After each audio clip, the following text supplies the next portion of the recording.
Hi, everyone. Thanks for joining us. So today we have with us Susan and Bruce.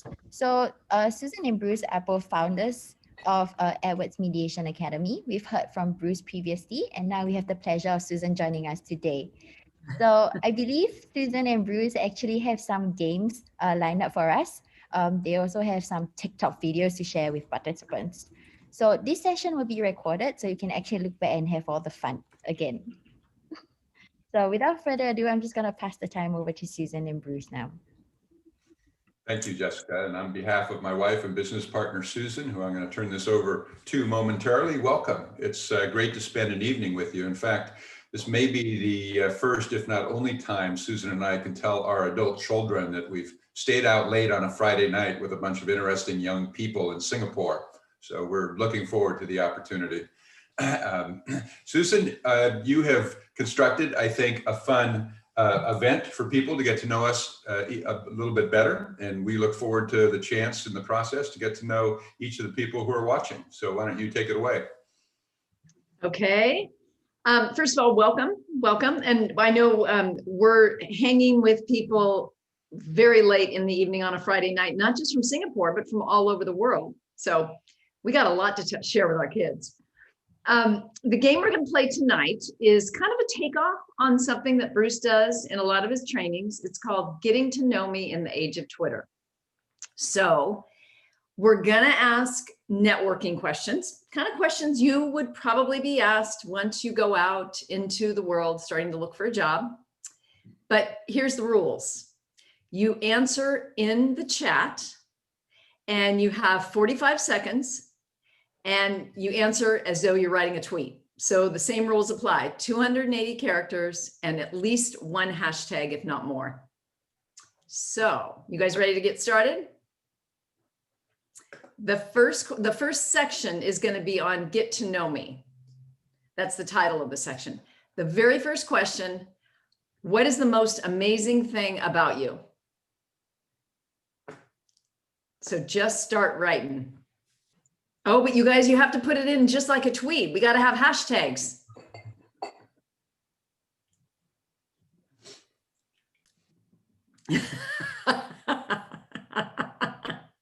I like this.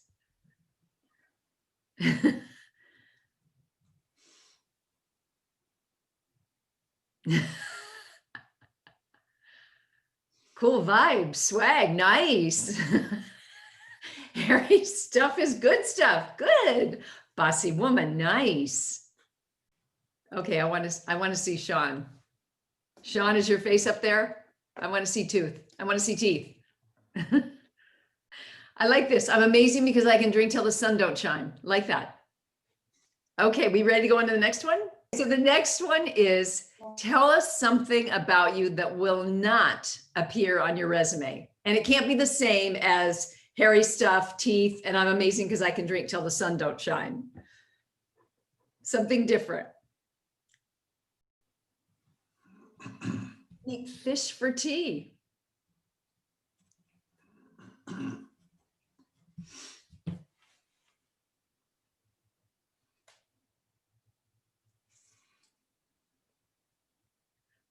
Captain for the faculty's esports team. Wow.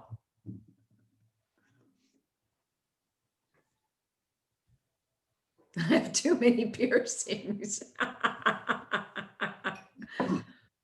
These are great.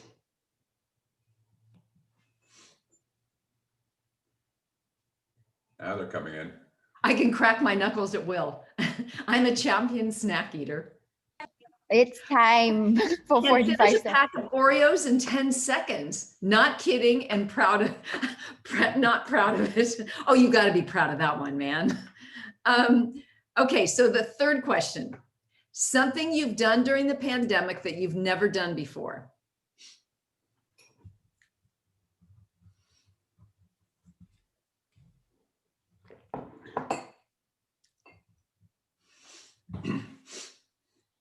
That was nice. Buy television for my family. Woke up at 11 a.m. I played a whole song on piano. Nice. Went to the zoo and saw the animals crazy, especially the pandas. It was pandemonium. Please. Contact childhood friends. That's really nice. Not leave my chair for 8 hours. Bruce, you can kind of relate to that. Oh boy.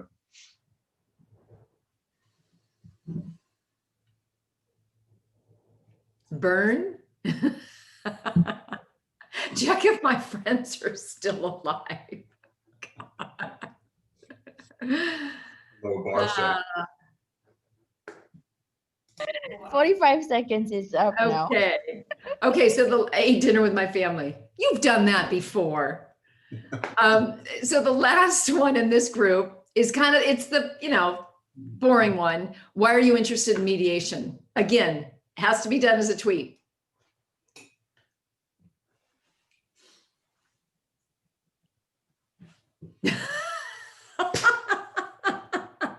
This came from the last question. Wash my hand 10 times a day. Meditation. I thought this was meditation. That's nice. I don't like Fight Club.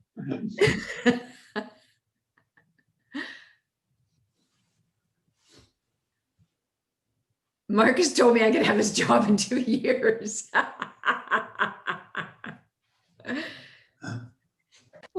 And My professor was cute. Well, I can relate to that. My professor was cute too. Oh, I didn't need to complete my law degree for it. That's interesting. Where are you from? Saruchi, where are you from? Oh, in India. Interesting. That's very interesting. We do a lot of work in India. We have a lot of students in India. Okay, so can we show the next, Bruce's favorite trending TikTok? Sometimes people ask me why I live out in the middle of nowhere. And I'm just like, because who doesn't want to see that when they drink their coffee? So sometimes people ask me why I live out in the middle of nowhere. And I'm just like, because who doesn't want to see that when they drink their coffee? Okay, so now we're going to shift gears. We're going to talk about body language. So all you need to do is write in the chat, same thing, what this person is conveying without words. Kris Kardashian, what's she conveying?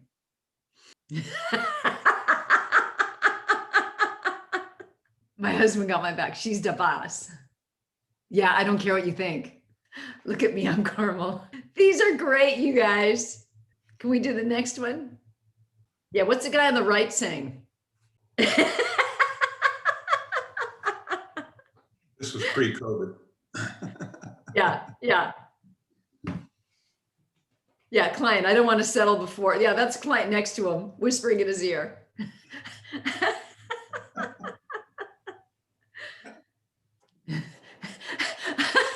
I like that one, 5 + 6.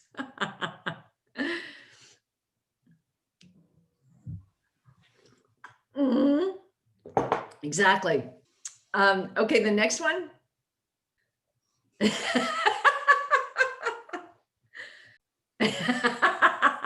I like that one.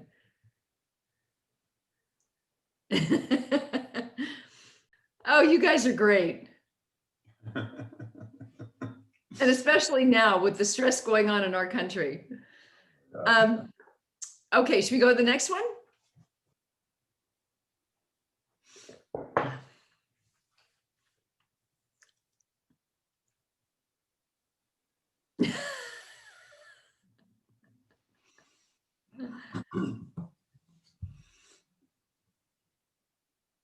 Okay, next.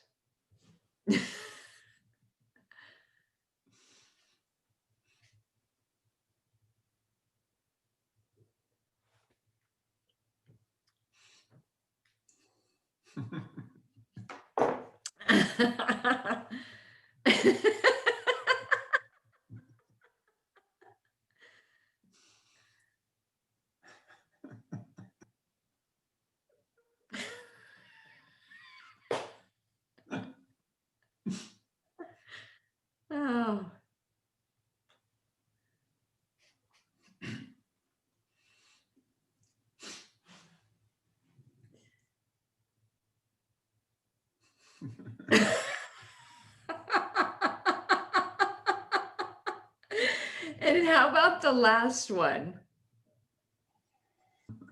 What's the guy on the left saying? To the mediator, by the way.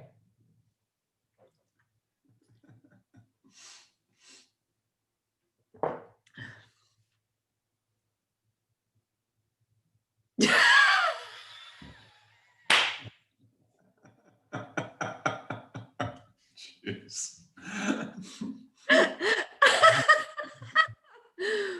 Oh man, you guys are making my morning.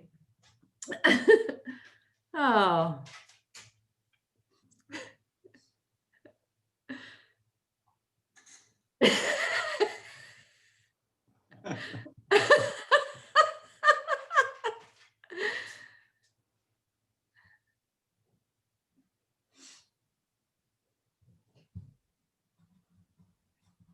Okay, so how about the next video? All right, I'm gonna tell you how to read anybody's mind because I've read a shit ton of books about it. This is probably the most important thing to remember. Look at their hands. Whenever you're anxious or where you're uneasy, your hands will immediately look for something to do. This is why a lot of people will play with their thumbs or they'll touch something, and a lot of times nowadays they'll grab their phone when they feel uncomfortable. The first thing your body does when you're uncomfortable is your hands look for something to do. Watch their arms. If they cross their arms like this, it's more of a defensive thing. They could feel intimidated or they could just feel shy or out of place. Another really common arm gesture is when they do this. It's kind of a half hug, self-soothing type thing. They could do it when they're in a new environment they're not used to or they're scared or anxious. A lot of people will hold their hands in front of their body like this, and it's a sign of confidence. Powerful leaders do this all the time. Hitler did it a lot. Okay, so now we're back to questions. I'll ask the question and you write it down like it's similar to a tweet with one hashtag. Give us your favorite greeting when running into a friend. Have you eaten? Food for life.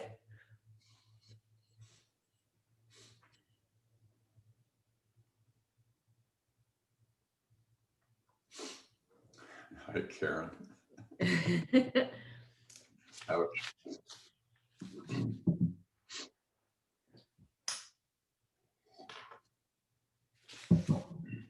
Where's your mask? Okay, how about this one? Are we ready? Did we do enough time? Okay.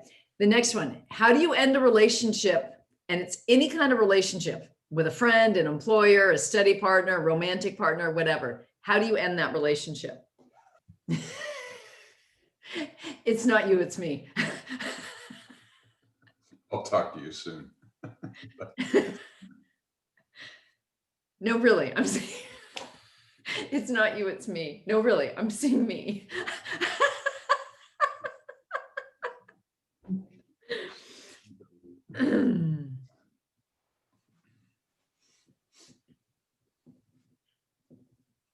You never.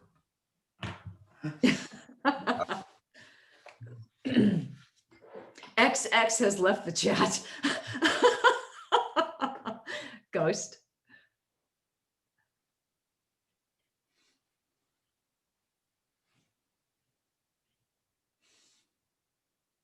My parents.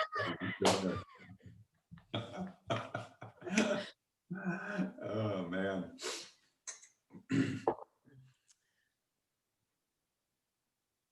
Dishonor upon your cow. I thought you were Bill. Okay. Are we ready for the next one? The last one. If a friend is giving a talk in public and a fly lands on their head, how would you tell them?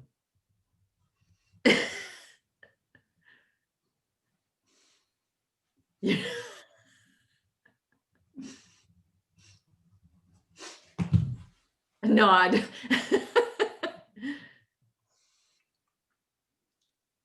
Throw a shoe at the fly. Did anybody hear about the debate in the US, the vice president debate in the US?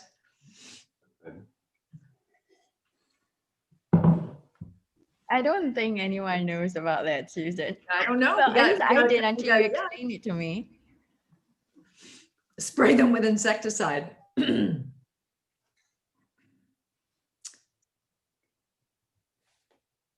Okay, throw a pack of fake insects into the audience or a fire extinguisher, whichever is accessible. Okay, so Jessica or Levine, do you guys want to do the videos? Listen, guys, I'm gonna tell you a secret. When people piss you off, learn the power of silence, okay? Like, watch this. I don't know, you look pretty messed up there. Just saying. What are you talking about? I was totally fine. Jeez. You were a mess out there.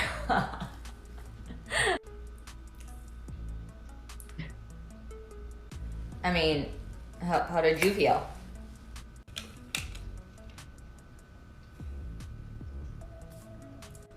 Actually, you were amazing. So good.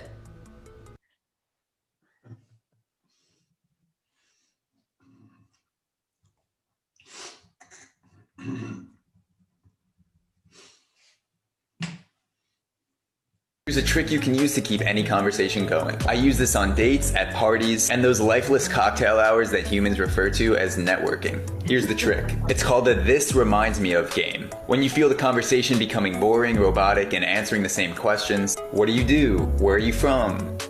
Maybe there's even an awkward pause. When this happens, pick out anything in the room and say what it reminds you of. There is no wrong answer. For example, hey, that chandelier reminds me of a hotel that I stayed at in Iceland. Or hey, this drink reminds me of when my grandma used to slip me rum in the pina coladas. I was 13.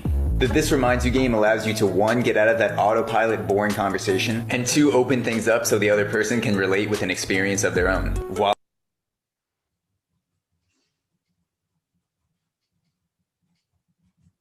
Here are 5 ways to improve your speaking skills. 1. Don't talk over people. When you talk over people, it sends the message that you don't care what the other person is saying. 2. Don't finish people's sentences. When you assume you know what the other person's gonna say, you're less open to hearing different opinions. 3.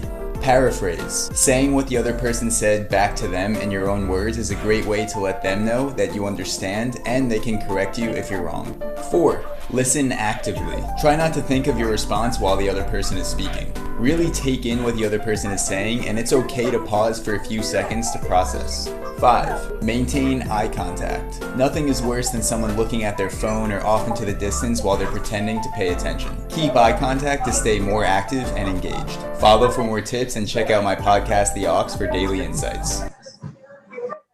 It's embarrassing to have more content in a 30-second TikTok video than, some mediation courses. We should do TikTok next, sweetie. Bruce. Okay, asking questions, next section. First question, what's your favorite open-ended question to start a conversation?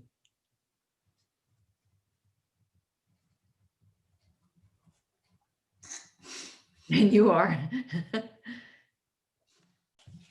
How many piercings do you have? How about, do you have any piercings? Well, that wouldn't really be open-ended. What's on your playlist? Nice. That's a great one.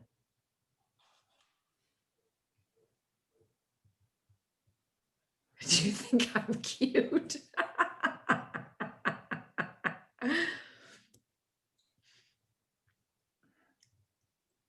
What's in your kitchen? That's a good one. You're watching on Netflix. That's a good one. Okay, so the next one. What's the last question someone asked you that made you feel uncomfortable?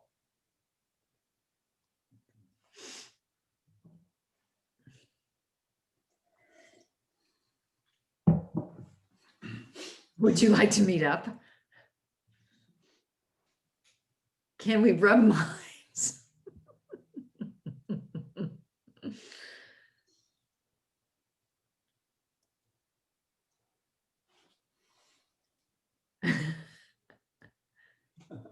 Emoji. Your socks are very nice. Are you alive?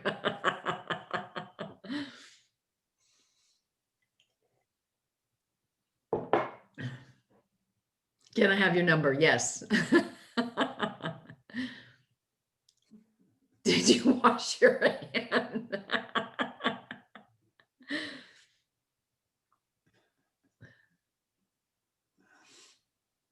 Can I have your friend's number? Are you still my friend? That is that. I like that last one, Jessica. Why are you on social media not replying and not replying to me? Exactly, because like people post like or update their statuses, but they just don't Yeah. reply messages. It's Of just so course. annoying. Why did you go for dinner with my sister?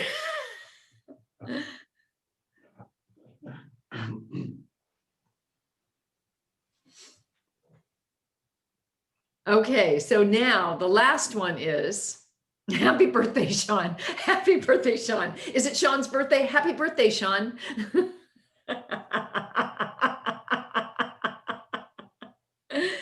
Okay, so the last question. What's the first question you ask when walking into a networking event or going on to Bumble?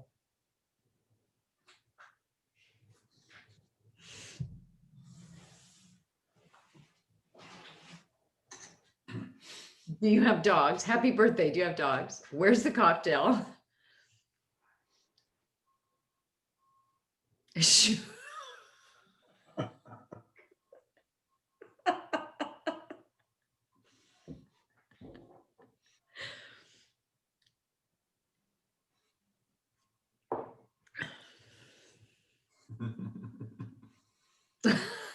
A Spanish, a Chinese, and an Indian walk into a bar. Okay, so do you want to, should we do the video? Do this when someone asks you a hard question in a group setting. Always start with, wow, what a great question. By praising their question, you're pleasing their ego enough so that they're not going to be as critical of your answer. Okay. The last section on emotion. First question. How have you adapted to studying and living while social distancing?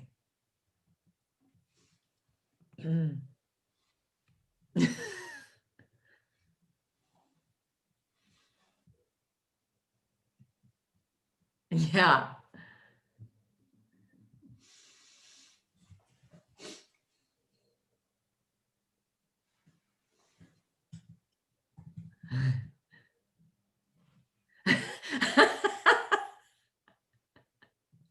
Talk to my dog. Yep. Absolutely. WhatsApp. Yeah. Become anti-social distancing.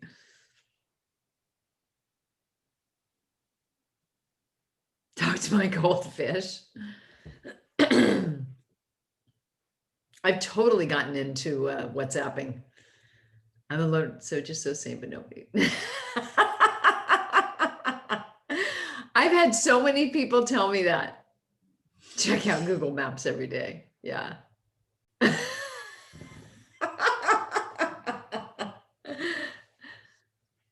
Learn a new instrument. That's an interesting one. Sorry, I meant study biology.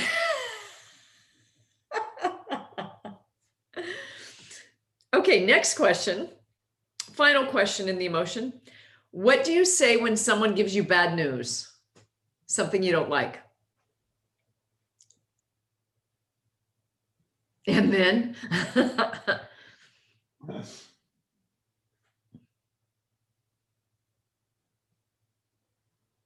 on to the next. That's a good one.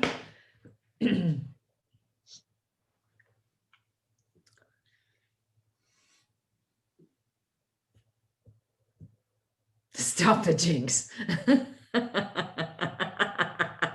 Time to go back to bed. Absolutely. Is it still 2020?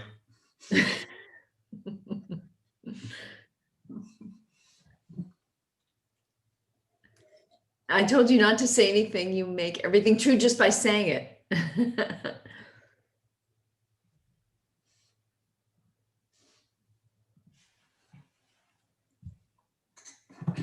How is this news different from the last one? Pound 2020, the hashtag 2020. Yeah, absolutely.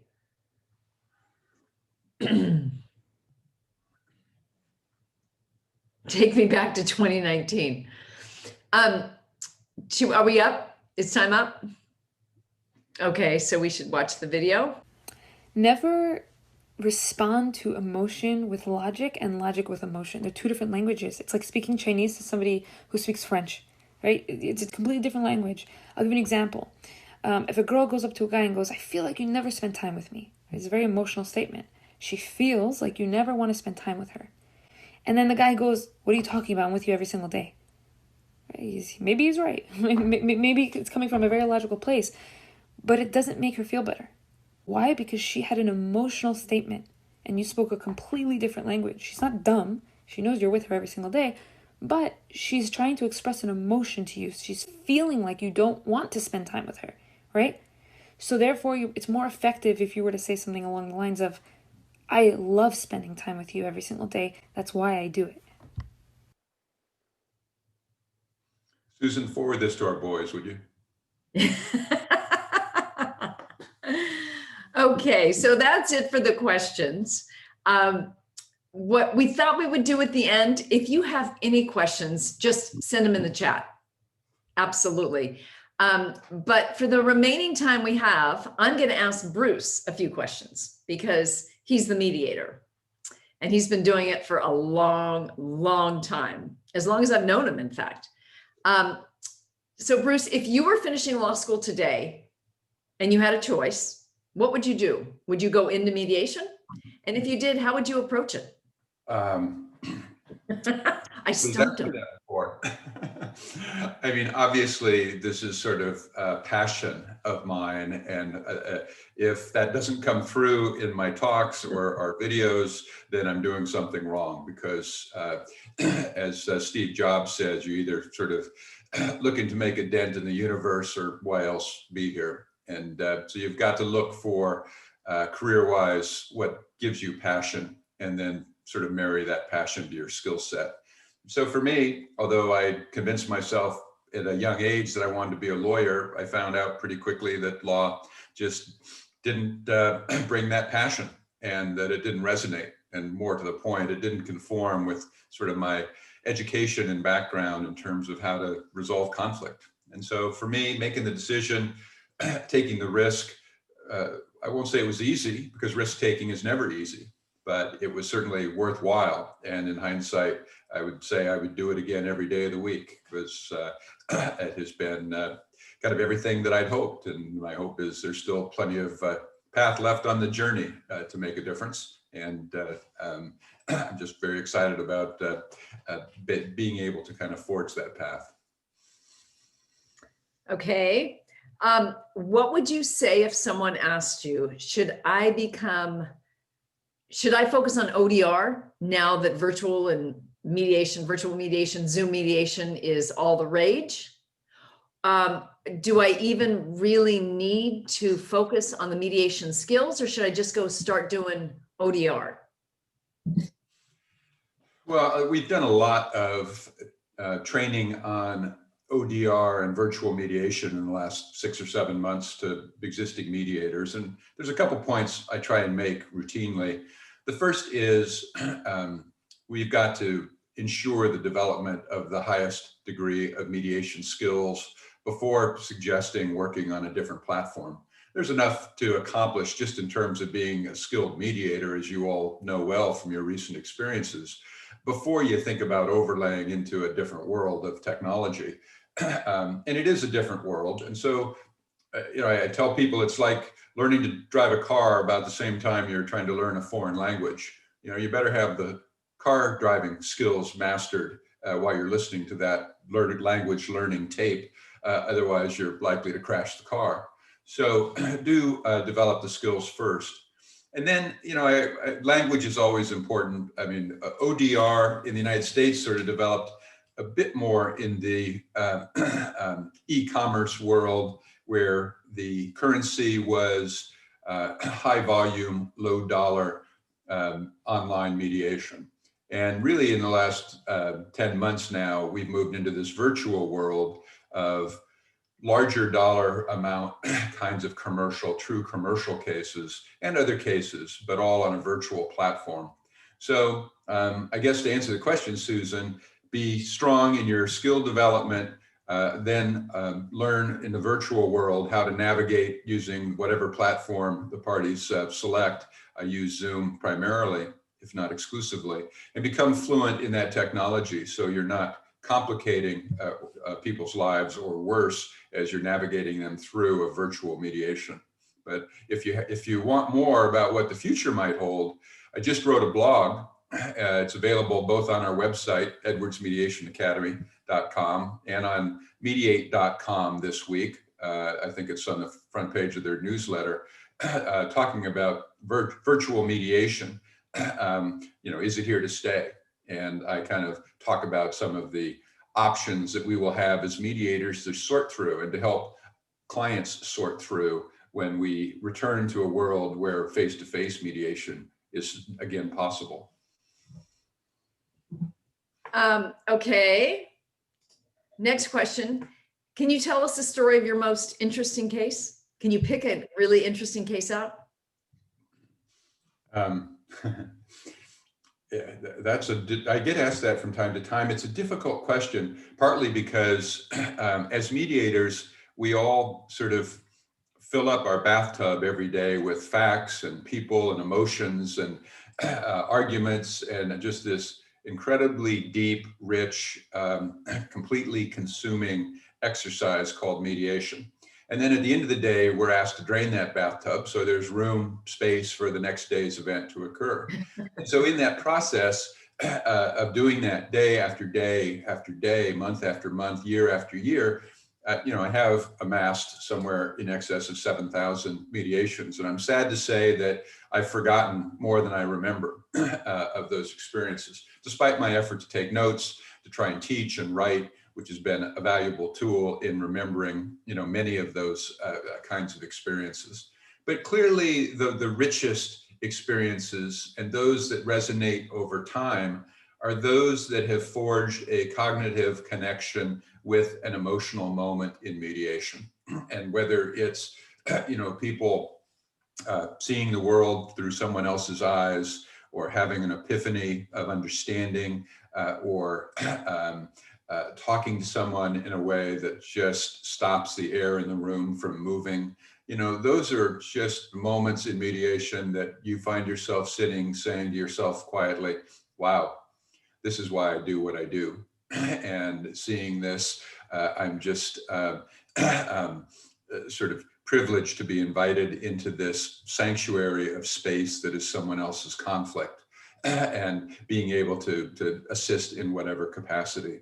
So I know that's a little bit of an answer around the question, Susan, because it's not specific enough, but there are dozens of those moments where people in mediation have sort of bared their soul, and in one statement or one facial expression brought home the reason that conflict has ripened to the point that it has. And in that moment of clarity and understanding, we get the key to unlock that jailhouse door and move through it and move toward that resolution. And that's really what I remember most over the years, is just those sequences of poignant moments that don't happen every day, may not happen every week, as we work through various cases. But when they do happen, they're just so rich, they're so memorable, that it really does give you that endorphin shot that just keeps you going through the next batch of cases. So do you have any advice, any suggestions to give to these people that are about to go into the finals of this competition? What would you tell them? Well, what I told the group last week, or when we had our first sort of webinar with the group, is enjoy the experience. Experiences are hard to come by, particularly early on in one's career.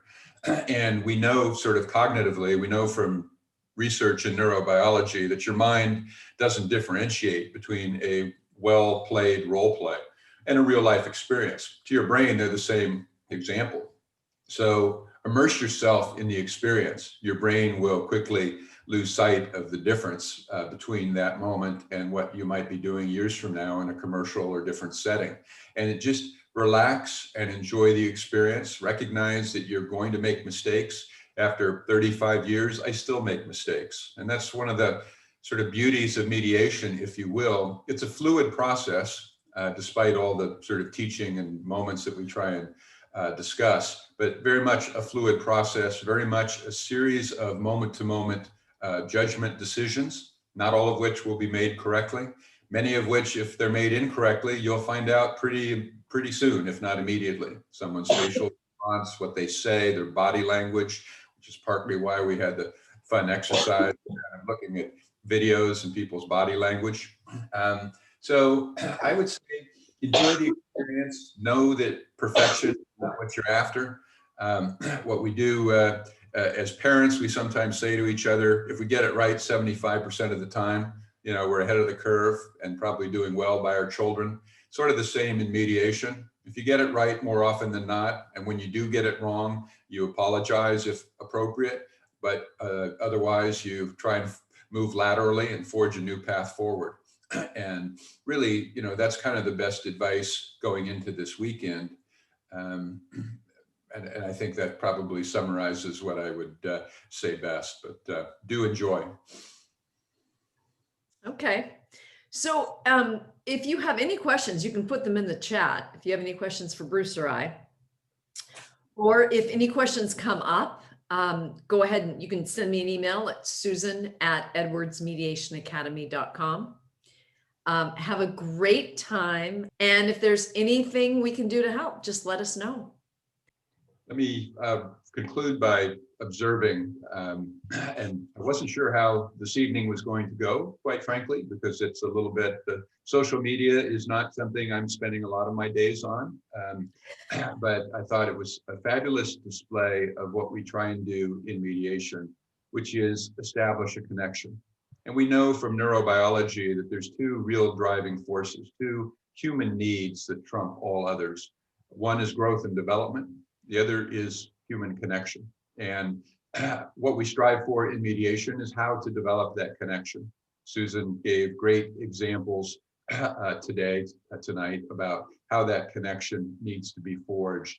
And so whether it's a teaching moment, a social interaction, or mediation itself, building that connection, building that trust between people is a necessary platform before you can engage in more difficult conversations.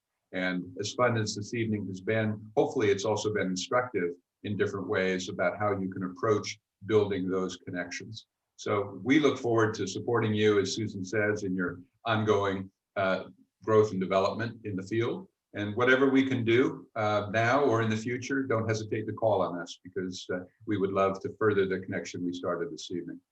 Thank you. For those who have joined us this evening, if you have any questions for Bruce and Susan, please feel free to unmute yourselves or just drop them in the chat right now. Or if not, you could always just drop them an email. I believe that Susan will be dropping her email in the chat, so you can just contact her directly. In terms of the prizes for the mediation workshops, we will be actually in touch with Susan and Bruce directly with your emails as well. Well, you guys have a great time, get some rest, and enjoy the next couple days. Indeed.